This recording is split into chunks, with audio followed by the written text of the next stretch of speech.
이제 남북 정상회담이 언제 성사가 될지는 모르겠습니다만 문재인 정부가 남북 정상회담을 지금 준비를 하고 있습니다. 근데 이 부분과 관련해서도 여야가 좀 입장차가 다른 것 같아요.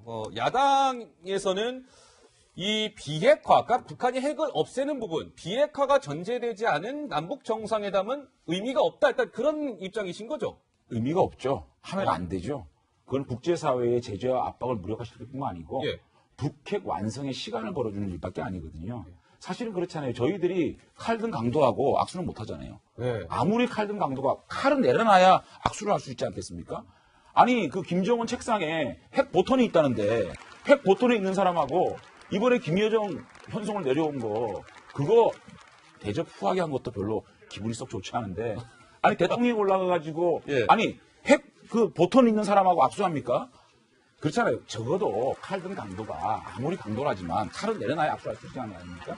그러니까 이렇게 북핵 폐기의 전제가 없는 그래서 이번에 대통령께서 의문안에 숨찬 것이다. 그 말씀이 저는 굉장히 합리적이고 예. 그런 부분에 대한 좀 약간의 안도를 하거든요. 네. 그래서 이거는 좀 장기적인 시간을 가지고 북한이 어떻게 나오느냐. 네. 또 이번에 그 평창 올림픽 이전에 또 공군절 핵프레이드 하지 않았습니까? 이런 식으로 또 우리가 만약에 한미 연합훈련을 개최했을 때 바로 또 어떻게 또 그 도발할지 모르지 않겠습니까? 이런 거를 보면서 어떻게 비핵화를 이끌어낼 것이냐, 또 북미 대화는 어떻게 만들어낼 것이냐를 보면서 예. 천천히 여야가 대화를 나누면서 착실하게 해나가야 된다고 생각합니다. 네. 박 의원님은 어떻습니까? 지금 민주당은요? 예. 지금 말씀하신 것처럼 이제 문재인 대통령께서 그저께 우물가에서 숭늉 찾는 격이다. 우물에서 물 떠가지고 밥을 져서 밥 먹고 난 다음에 이제 숭늉이 나오는 거 아니겠습니까? 그래서 너무 급하게 가면 체할 수도 있다. 이런 말씀하신 것은 지극히 온당하고 잘 말씀하신 걸로 보이고요. 또 우리 자유한국당 쪽에서 이것을 합리적인 판단으로 지금 말씀하시니까 참으로 기분이 좋습니다. 네. 문제는 남북 정상회담이라는 것은 남북 간의 당국자 대화와 별개의 최종적인 귀결점이거든요. 그래서 정상회담 문제를 급히 서두를 문제가 아니고 반드시 여기에는 주의 환경, 특히 중요한 것은 미국과 북한 간의 네. 북미 간의 대화가 굉장히 중요하다.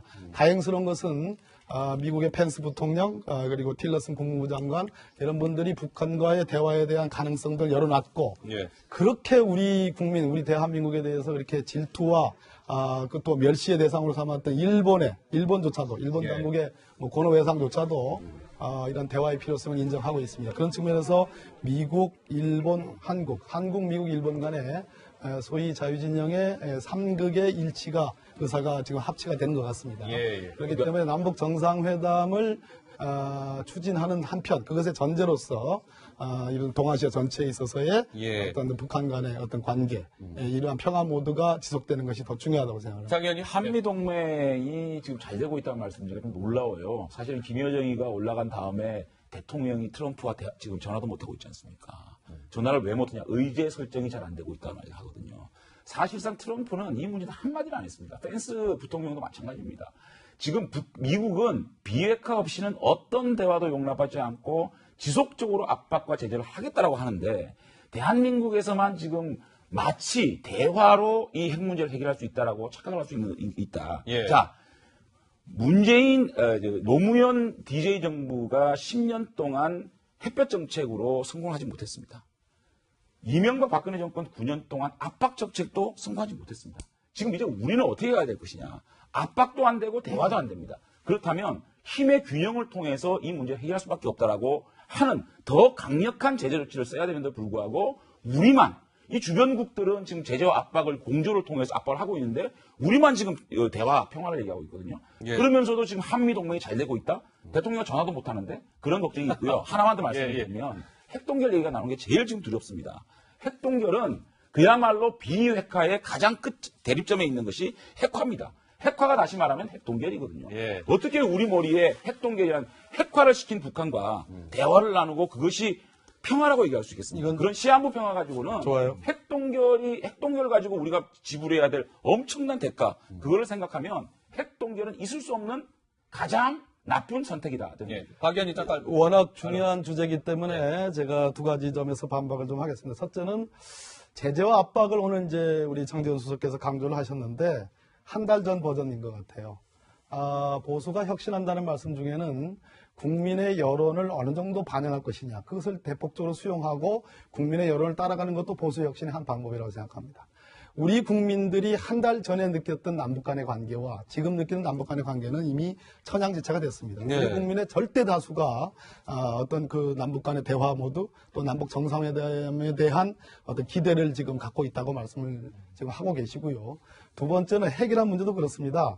조금 전문적인 부분인데요. 예. 북한은 이미 핵무기를 갖고 있습니다. 예. 또 하나 이 핵무기를 만들 수 있는 핵물질들을 계속적으로 지금 만들어내고 있습니다. 그 처리 시설들이 있다는 거지요. 예. 그리고 그로 인해서 새롭게 미래의 새로운 핵무기들을 만들어낼 수 있습니다. 이 세 가지 핵물질 새롭게 만들어내는 핵무기, 기존에 만들어내는 핵무기 이 세 가지 단위를 가지고 남북 정상은 물론이고 국제 미국이나 일본이나 러시아, 중국과 같은 주변국들이 이 문제를 어떻게 처리할 것인가가 저는 핵과 관련된 가장 중요한 이슈라고 생각합니다. 알겠습니다. 그런 측면에서 이것을 동결이냐 폐기냐 이렇게 단선적으로만 접근할 것이 아니라 예. 궁극적으로 한반도의 평화 정착, 한반도의 화해와 번영을 위해서 가장 좋은 전술적 전략적 접근 방법이 뭐냐라는 차원에서는 접근해야 된다. 네. 이렇게 말씀드립니다. 지금 이것이 민주당과 자유한국당의 가장 기본적인 인식의 차이입니다. 방금 비핵화와 핵동결 문제의 인식 차이인데요. 저는 지금 한 달 전에 우리나라의 남북 긴장과 지금의 평화를 얘기하는데 뭐가 바뀌었죠? 지금 평화라고 얘기하는데 착시현상입니다. 지금 네. 북한이 뭐가 바뀌었죠? 자, 북한이 뭐가 하나 바뀌었습니까? 하나도 바뀌지 않았는데 단지 올림픽 기간 동안 시한부 평화를 가지고 마치 이것이 화해 무드가 조성인 것처럼 얘기하는 거는 예. 굉장히 위험한 발상이다 저는 이렇게 말씀드립니다. 올림픽이 끝나고 한번 지켜보시죠. 자, 대구 네, 아시아, 알겠습니다. 대구 네. 유니버시아드하고 그때 인천 또- 아시안 게임하고 그 이후에 바로 도발이 있었다는 거 잊어서는 안 됩니다. 예, 예, 저희가 알겠습니다. 시간 관계상 또 네. 아이, 뭐 오늘 한번 지켜보시도록 하시죠. 예, 뭐 시간이 너무 아쉽네요. 뭐 토론해야 될 주제가 그래요. 사실 저희가 굉장히 많이 준비해 놨는데요. 조만간 다시 한번 또 모시겠습니다. 예, 감사합니다. 오늘 감사합니다. 잘 들었습니다. 고맙습니다.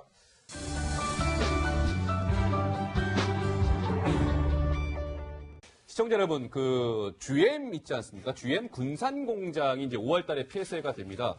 근데 이 군산공장 폐쇄가 단순히 경제 문제가 아니고요. 이 정치권에서도 이 문제와 관련해서 좀 후폭풍이 일고 있습니다. 왜 그럴까요? 선거도 앞두고 있고요. 이게 일자리 문제랑 직결되기 때문인데 노 기자 지금 정치권에 이 GM 태풍이라고 되어 있는데 이거 어떻게 지금 돌아가고 있습니까? 각 네. 당에서 여러 가지 이제 GM을 둘러싼 GM이 지금 철수할지도 모른다 이런 거에 대해서 얘기를 나누고 있는데 홍준표 한국당 대표 같은 경우에는 이것을 미국의 경제 보복이 시작됐다 이렇게 평가를 했고요.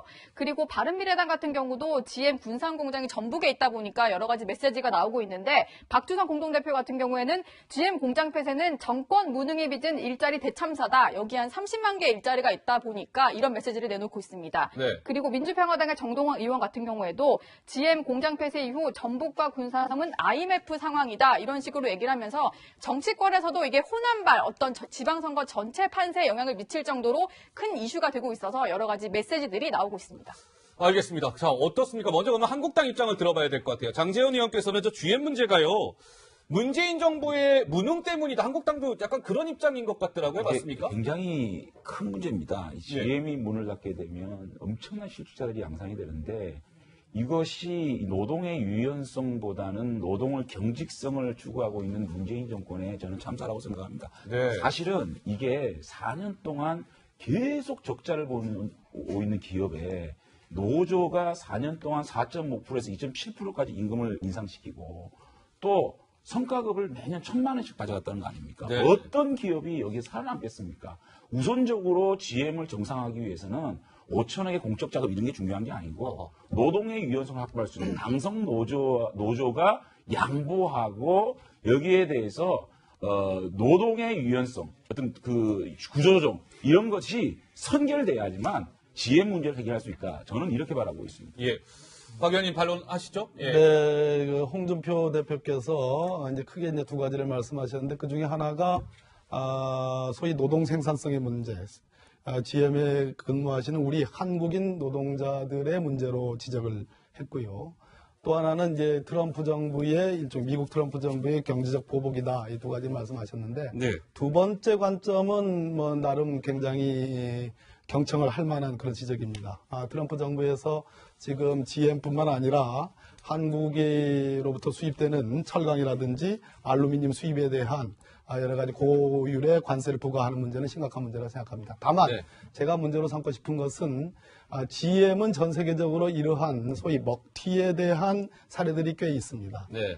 GM이 한국 GM에 이제 투자를 할 때 한 1조 원 가량의 투자를 해가지고 돈을 들여서 인수를 했잖아요. 그 뒤에 3조 5천억 정도의 지금 이익을 봤다라는 그러한 보고가 네. 있습니다. 그러니까 지금 이 급작스러운 폐쇄 조치는 먹튀가 아니냐라는 국민적 비난이 있을 수 있고요.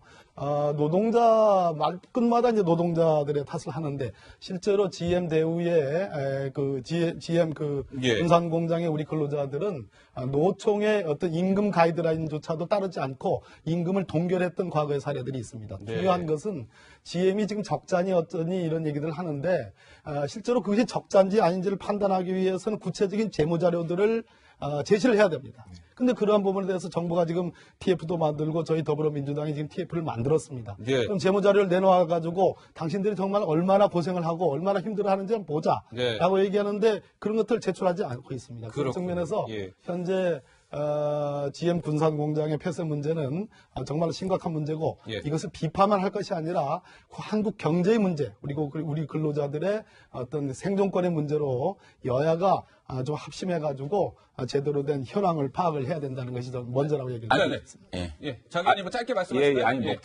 먹튀라는 부분도 우리가 굉장히 걱정을 해야 되고 네. 외국 기업들이 한국에 와서 이렇게 먹튀하는 것 잘못됐다고 보지만 사실은 기업인들은요 생산성이 맞지 않으면 왜 이렇게 하겠습니까?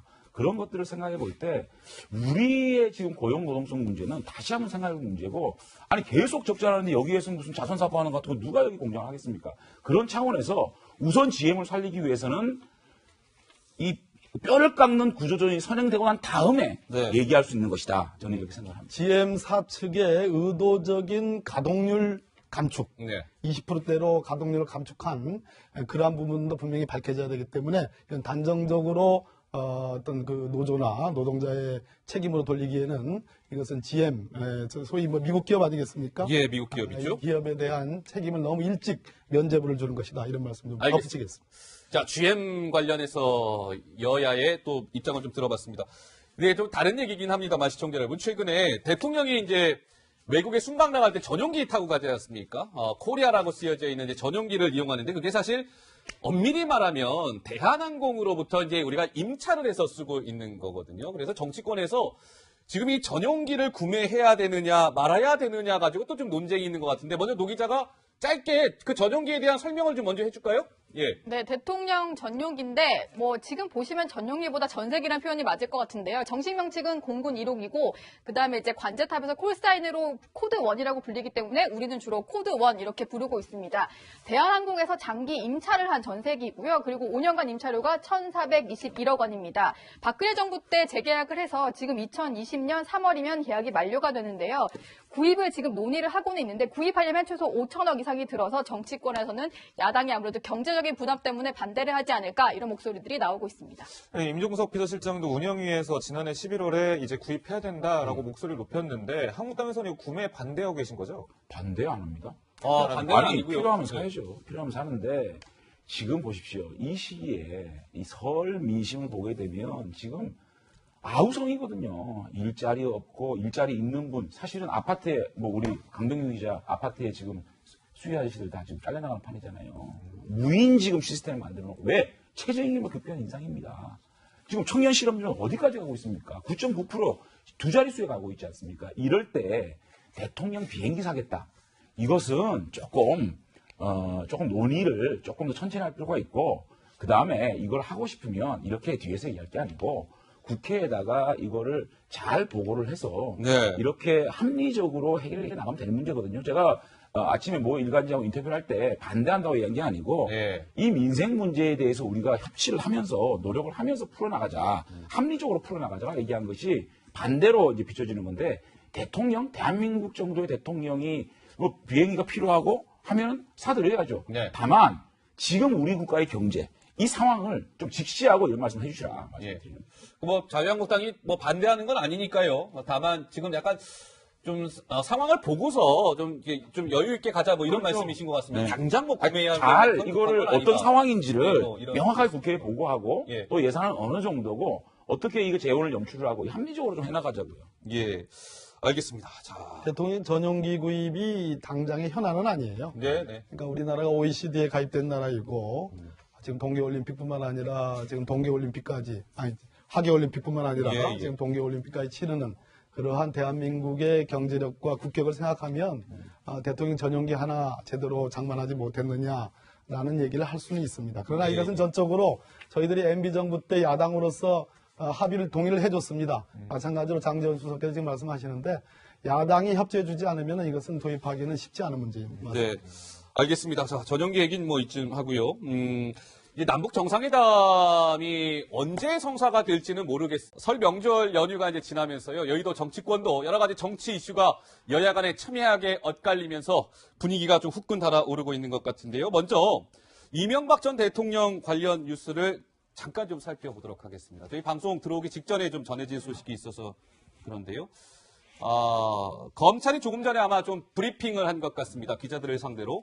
근데 이명박 전 대통령 소환 관련해서요. 검찰 소환이 이제 언제쯤 이루어질 것이냐. 이게 화두였는데 검찰이 조금 전에 뭐 입장을 밝힌 것 같다는데 노 기자 어떤 내용입니까? 네, 일단은 3월 소환이 유력한 것으로 전해지고 있다. 이 말부터 전해드리도록 하겠습니다. 일단은 평창 그 개회식 이후에 폐회식까지 하고 나서는 부를 것 같다는 얘기가 많이 있었잖아요. 네. 일단은 지금 이제 정리를 좀 해드리자면 이명박 전 대통령에 대한 수사가 서울중앙지검과 서울 동부지검 두 군데로 나눠져 있었는데 동부지검에서 하던 수사를 다 정리를 한 이후에 중앙지검에서 모두 모아서 수사를 하기로 했습니다. 그래서 조금 전에 검찰에서 밝힌 이후로는 3월 소환을 유력하게 검토를 하겠다. 속도가 조금 빨라지는 것 같은 그런 분위기입니다. 예, 3월 소환.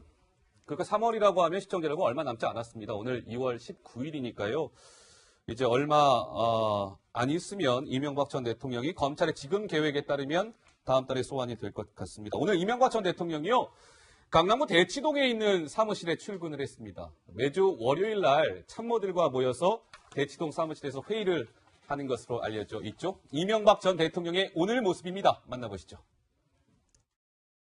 가스 소송 비대나 정말 관여 안 하셨습니까? 네. 또 김백준 씨한테 책임이 있다는 말씀이신가요? 네. 자, 이명박 전 대통령이 오늘 강남구 대치동 사무실의 모습을 드러냈는데 일단 뭐 기자들 이런저런 질문에 답변을 하지 않았군요. 그 과거와 크게 달라진 모습은 아닙니다. 예, 네. 그렇습니다. 하지만 지금 이명박 전 대통령 측이 이제 어떤 새로운 수사 내용이 공개가 될 때마다 즉각 반발에 나서고 있는데요.